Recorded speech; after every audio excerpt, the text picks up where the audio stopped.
Hey guys, welcome back again sa ating YouTube channel. Ayan, so ngayon ay pasundo na tayo kay Emma. Last day ng ating alam niyo na, pahinga ngayong week, no? Kasi bukas start na ulit tayo ng trabaho. And syempre happy tayo dyan kasi may trabaho tayo. Ayan, and si Zion, back to daycare na tomorrow. Tara? Ha? I love bacon. Oh, you love daycare. Oh, let's go. Hindi naman malamig ngayon guys, kaya t-shirt lang ako kasi susundo lang naman kami kay Emma. Yeah, suot mo na yung Crocs mo. We're not going down. Yeah. We're not Where's going my... Crocs? No, ito. Slippers? Yeah. I don't need slippers because my slippers keep tangle. Tanggal. Yeah. Bilis ng araw guys. Ayan, so makulimlim ngayon guys, no? Ayan. Wait, Sayan. Check ko muna kung may nakasaksak ako. Wait. Check ko muna kung may nakasaksak ako. Wala naman. Ganyan ako guys pag lumalabas ng bahay. Lagi akong sumisilip, especially dun sa ating stove, no? Kasi mahirap na baka mamaya makalimutan natin nakasindi. Ay, Do you know? come on. Rain is going downstairs Ano? Tignan niyo yung aming panahon dito. Pero at least hindi siya malamig kasi 13 ngayon, 13. Dali. 13? Okay. Yan, so, muna tayo guys ng office na Emma. Then mamaya magluluto pa tayo. Kasi kailangan natin para sa ating baon bukas. Yan. So, everyday guys nagluluto ako. Minsan lang talaga ako tamarin pag yung alam niyo na, pag napasarap ka ng pahinga. Ayan, so doon talaga hindi ako magluluto or ang lulutuin ko na lang yan, itlog. Ayan, so kakain kami ni Zion. Buti na lang si Zion, hindi na mimili ng pagkain to eh. Pero may time na mahirap pa kainin. Hahabulin mo siya. Ayan. Yun guys, no, biyahe muna tayo, then tuloy natin yung vlog pagkasundo natin kay Emma. Bali, hinihintay na lang natin si Emma guys. And medyo napaaga kasi ako ng 8 minutes. Ayan. So, kasi kanina nag-message si Emma na na may banggaan doon ata sa harapan nila. So, inisip ko baka traffic. Pero, feeling ko nandun pa eh kasi meron pa ako nakikitang ambulance doon sa may tapat doon. So, feeling ko nandun pa yung banggaan. Kaya, inagahan ko na rin.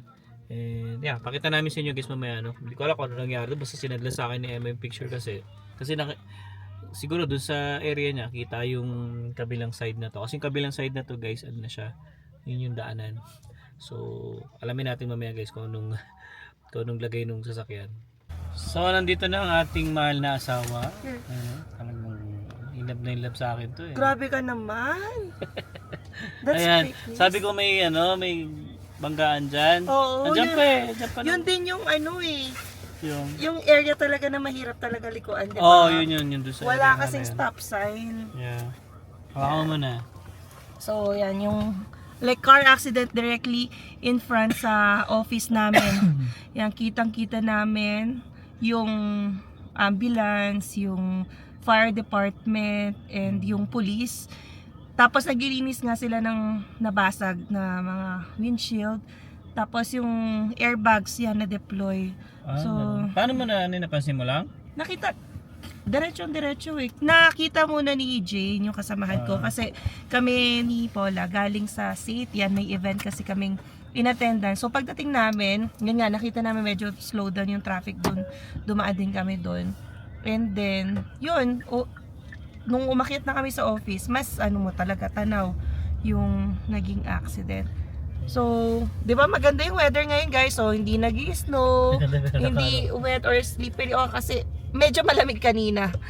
Yan. Actually, plus 14 dapat pala hindi ko na sinuotong jacket ko. Paano nga lang ako? T-shirt na?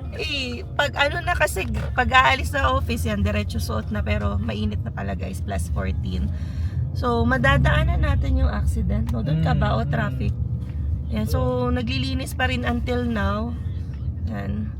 Medyo ano lang, marami lang volume ng sasakyan dito kanina Ayan. nung pagpasok ko. Pero Tingnan nga natin. okay naman. Yeah, doon tayo dadaan eh. So matagal-tagal. Kanina pa yan parang feel ko bumalik kami dito 3:30. May accident na. So 4:37 na. Andyan pa rin sila. Hindi naman agad-agad siguro inaalis yung ano nun. Oo. Kasi syempre kailangan imbestigahan, ano nangyari. Yan, so sabi ka niloloko kami. Naglolokohan kami ng kawork ko. O ibigay mo na yung calling card mo. Pero kasi syempre grabe, serious accident to. So hopefully, syempre dapat ma-check muna yung mga pasahero. Yung driver, 'di ba, kung okay sila. Kaya may EMS diyan kasi ready silang magdala ng pasyente sa hospital. So nung naabutan namin, wala na yung mga passengers. Car na lang yung nakita namin. Wala akong nakitang ini-extract na passenger. So siguro yun na yun. Syempre nauna talaga yun na aasikasuhin. Nung time na dumaan kami kanina dyan, yun, naglilinis na, nagsisweep na ng daan sa mga bubog. Diba? Ito yung sa may kaliwa banda. Pero saan tayo dadaan? Ayun, no? Ayun. Ang dami pa rin pulis. Ay, hindi na tayo dadaan. Diyan, dito. Diyan Doon din tayo. Sige. Traffic tingnan din natin. dito sa ano kasi sa kabila. Pwede rin kasi dito, guys. Traffic din. Eh, dito wala naman masyado eh. Sa gilid naman siya. Yan, ganyan nga guys, no? Ayan, promote mo na rin siguro yung ano mo. Yeah. Firm mo kasi Mm-mm. speaking of accident. Speaking of accidents dito sa Calgary, ayan, yun din yung nature ng business na ginagawa ko, guys, ang aming law firm ay nag-a-assist sa mga victims ng car accidents. That's why ang title ng aming firm ay yun nga, McDonald's Evolved Personal Injury Lawyers. Pero yun nga, nagdadagdag na rin kami unti-unti ng additional practice. Ayun, nakuha na yung car. Basag, eh. Basag na basag, tapos airbags deployed. Yan. So, yung isa yun, yung Baka kabangga, yung isa pa siguro yung hindi nakukuha. Ano kasi dyan guys, mahirap talaga yung Mag-left area turn. na yan. Oo. So, aantayin mo talaga ma-clear. Kung wala kang pasensya, makikipagsalubong ka sa mga sasakyan. Pero trinay namin dyan yung Tesla guys. Ang galing talaga. Talagang cleaner niya muna bago siya nag-go. And so guys, no, kung meron kayong kakilalang yan nga, involved sa car accident and they are not at fault, kunwari passengers sila, tapos sila yung na rear end na driver, so yeah, you could reach out to us para ma-open natin ng claim, and then yeah, we could demand later on a settlement against the other party kasi you are entitled not just for the treatment of your injuries but pati na rin sa payment sa mga damages na na-suffer ninyo. Okay, so Ayan o. Hindi mo yung kabanggaan niya. so ito, tapat lang yung office namin. No?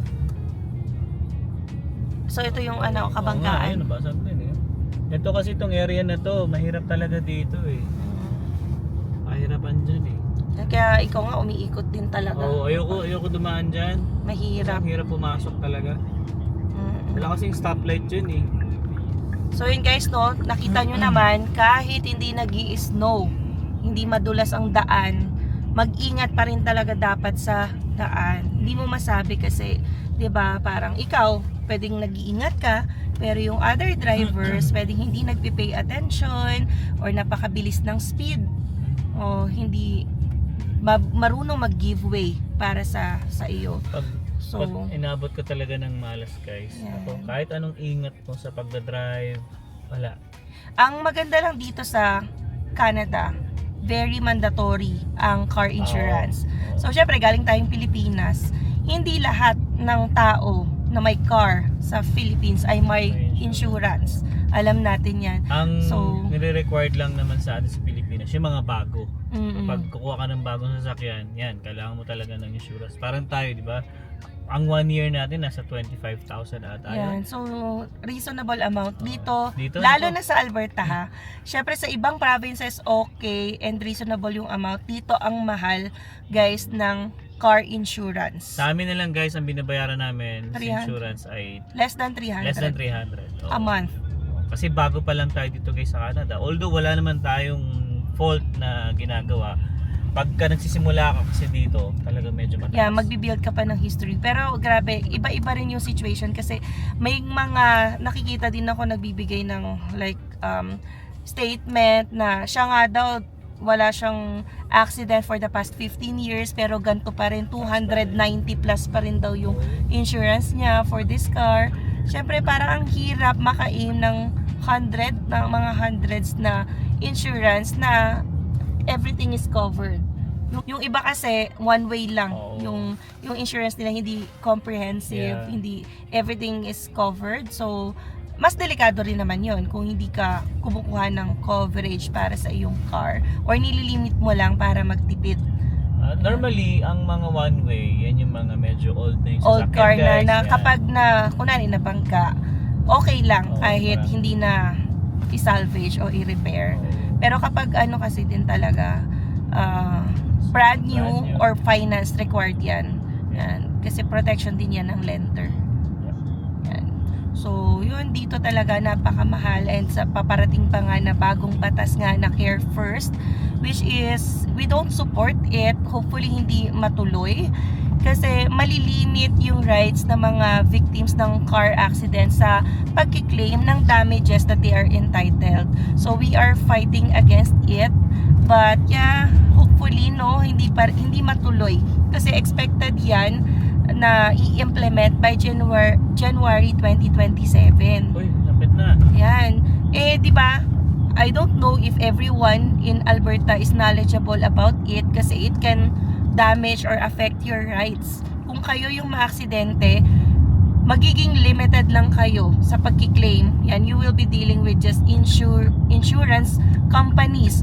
And meron na silang preset na kung magkano yung pwedeng ibigay sa iyo. So unlike ngayon, you still have the right to sue. That's why we can come in to help people, yung mga law firm and yung mga lawyers, yung personal injury lawyers can help sa mga victims ng car accidents to get compensation against the other party's insurance. Pero yun, I don't know kasi yun talaga yung makaka-affect sa business sa current law firm kung nasan ako, kung matuloy yung Care First dito sa Alberta. I guess sa BC or British Columbia, ganun na yata ang situation and mayroong mga movement na nagpupush na tanggalin yung parang ganung policy kasi nga nakakatanggal siya ng right to sue ng mga victims ng car accidents. So kayo guys, comment nga kayo dito sa Alberta. Especially Pinopropose Alberta. na bagong law na sana wag matuloy. Yan, it's set to be implemented pa lang. Yan. Pero nakakatakot kasi kapag maaksidente ka na, hindi ka na makakademanda against other party unless na lang serious or catastrophic yung injury mo. So, pero kapag normal banggaan, hindi ka naman so much na na-damage, hindi ka pwede nang magdemanda against or mag-seek ng compensation against the other party kasi yung insurance company mo na mismo yung may magpo-provide sa'yo ng magkano yung damages mo based on their lists, like kung ano lang yung ibibigay nila para sa'yo. Pero if ever man, let's say mapatupad yung ini-implement nila na yan, bababa din yung insurance mo. That's the goal, pero Alberta government is not promising it. So parang nawalan ka na nga ng right to sue and hindi pa guaranteed na bababa yung insurance mo per month. Sakit na. So pinopropose nila yung Care First kasi sabi bababa yung insurance. Pero ano ba yung nangyayari lately? Mas lalo nga tumataas yung insurance natin mas binibigyan ng freedom yung mga insurance companies na magtaas dito. Kaya grabe talaga dito sa Alberta. Sky high. Ang sakit magkaroon ng kotse kasi hindi lang yung car yung binabayaran mo kung finance yan, 'di ba? Kasi unless binili mo siya ng cash. So sakit mo pa rin sa ulo syempre yung monthly insurance na napakamahal.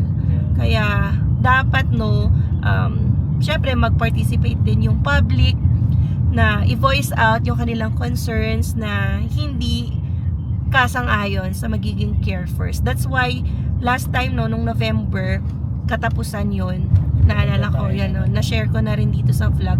Pumunta kami sa Edmonton, yan, kasi yun yung UCP General Membership Meeting and nakiboto tayo yan as member ng UCP na hindi tayo sang-ayon na i-implement yung Care First dito sa Alberta. Yan, kasi yan, mawawalan ka ng right to sue, hindi ka mako-compensate for the damages you sustain. Paano na lang kung naka-affect yun sa iyong future earning capacity, diba? And then babayaran ka na lang ng certain amount. So hindi ano yun, nabibigay yung justice na dapat ibigay sa isang individual. Okay lang sana kung ang insurance natin mga $50 lang, $30. Yeah, pwede Okay yun. lang di ba? Pero hindi Pero nila kung hundreds, ginaguarantee, di ba? Pero kung yan, nasa 300 kami, Bigat. di ba? Mabigat yun, guys. So, kung meron sanang magandang pinapakita, ngayon parang kulang sa information campaign. Kung gusto nila i-implement yan, parang napaka sneaky nila, no, na i-implement na lang by January, and then lots of Albertans, they don't know that it's gonna happen kasi nakakakausap kami ng mga clients, yung mga other people din, are you aware about the Care First? And then they're saying, hindi, ano ba yun? So hopefully yung Alberta government, they're gonna make information campaign para maging informed yung Alberta residents, and kung hindi sila agree, diba, like us, yan, makapag-voice out sila sa mga other platforms, other consultations, and then hopefully mapakinggan yung boses ng masa. Saan? Hopefully. Kayo ba guys, magkano yung mga binabayaran niyo? Oo nga, parang comment down below yung inyong location or province, and kung magkano yung inyong like monthly car insurance, even pati sa US. I guess I think mas nakakaingit nga kasi mas reasonable. Mababa ba sa US? Merong mga nag-share dati sa mga comments, nasa 150, 160, ganun. Tapos yung iba tied up na sa bahay, tapos ang mura pa rin ng kanilang insurance. So yan, diba, sana all, kasi dito ang nagpa-profit talaga ay ang mga insurance companies, ang lalaki ng sinisingin nilang rates per month. Yan. Kung tayo na lang for 3 years natin. Diba? Hindi, wala naman akong Claim. Tapos tumataas pa kami, hindi pa kami bumababa, diba? Dapat meron kang incentive kasi hindi ka nang-involve sa accident. Pero ano ba yung nangyayari? Pataas na parang taas pa rin yung aming monthly auto insurance. So yan, kaabang-abang din yung mangyayari na yan. So hopefully madelay nga or hindi na mai-implement ang Care First. Pero syempre may mga individual din na nagpupush about this. Kaya nga nagkakaroon ng debate kung yes or no. Yan. So hopefully mas mapakinggan kasi nga walang poll outside sa UCP na naganap. Kasi yon pinunta namin sa Edmonton for UCP members yun. Yan, actually nagpa-member din ako para doon for the sake of me voting against that policy. Alright, so yan na, currently nata-traffic tayo. Hopefully it's not an accident. Diba? Hindi, sa area talaga ito medyo slow down dito. Yan, kasi rush hour. Yan. Tsaka paliit kasi yung daan. Okay na. Yan, nasa na ba tayo? Deerfoot, no? Yan, dito rin 100 yung speed, guys, no? 130. Yan, marami-rami din yung nagiging accident kasi pag highway. Kanina lang wala, habang nagkukwento ko may makulit na Oo nga, Honda na Civic. pumasok. Hindi ko na napakita kasi sa akin yung Bilis camera. Yung mga ganun, no, yung biglang sumisingit sa amin.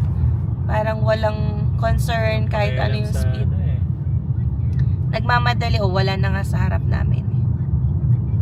So, anyway, ang ganda ng weather. Plus 16 na, guys. Kanina plus 14 lang. Pero mag-i-snow ulit Mag-snow na naman bukas. Bukas. Tingnan natin, silipin natin. Pero wala naman. Kahit mag-snow na yan, wala na yan. Ayan, Tunaw no? na yan. So, may snow Wednesday and Thursday. Ano na ba Next week, dito? maganda na. Ay, wala naman masyado. Next week, sobrang ganda na Yes, ready na ba ang mga magka-camping Yan dyan? na, set. Ngayon nga, pinag-uusapan nga namin nila Vince, yung kabanda ko, na gusto nila Magka-camping. Oo, kasi mahilig din pala mag-camping si Vince. Sabi, tsaka si Lemuel, yan, sumagot kasi. Ay nako, sila Broling, wala Oo. si Charis Suki yan. Parang linggo-linggo Oo nagka-camping. nga, nung last year. Ayan. So kami din, Yeah. reasonable lang. Hindi naman yung suking-suki o favorite. Sa akin, syempre minsan mahirap din pag may bata. Tas pag medyo malayo sa CR. Ayoko. Basta ang importante, Tubig may talaga. tubig at saka CR. Yun ang Oo. ano. Tsaka kuryente syempre. Right. Ayoko naman ng camping na walang ka-ano-ano. Oo. Diba? Pero sa totoo guys, ang sarap mag-camping. Dito lang namin na-experience sa Canada, pero nag-enjoy. Ako especially ako, nag-enjoy ako. Kasi talagang chill ka lang, pahinga mo talaga, kwentuhan, banding ng mga kaibigan. Masarap, masarap. And sa akin, sakto lang. Yan. Yung experience. Ayoko ng masyado o linggo-linggo kasi Ay, di naman. napapagod ako. Kasi sa pagliligpit pa lang, guys. Yun yung nakakapagod Mahirap. din yung pagliligpit. Oo. Lalo pag may bata ka. Hindi, may kakilala din kami. Hindi ko na i-mention. Pero ayaw niya na nagka-camping kasi nahihirapan siya mag-set up, magliligpit. Ang choice niya talaga, hotel na lang kaysa mag-camping. Pwede naman. Pero iba kasi yung camping Siyempre, di ba, yung kwentuhan Nasa kayo. nature ka, walang tapos signal, may bonfire kayo. walang amenities, yung mga dito ganun. ng barbecue, yung mga ihaw na din. Yung mga nakakamiss. Yeah. Sarap. Pero yan, this coming summer talaga. Yeah, malaman natin. Hindi pwedeng hindi. Gusto ko talaga camping.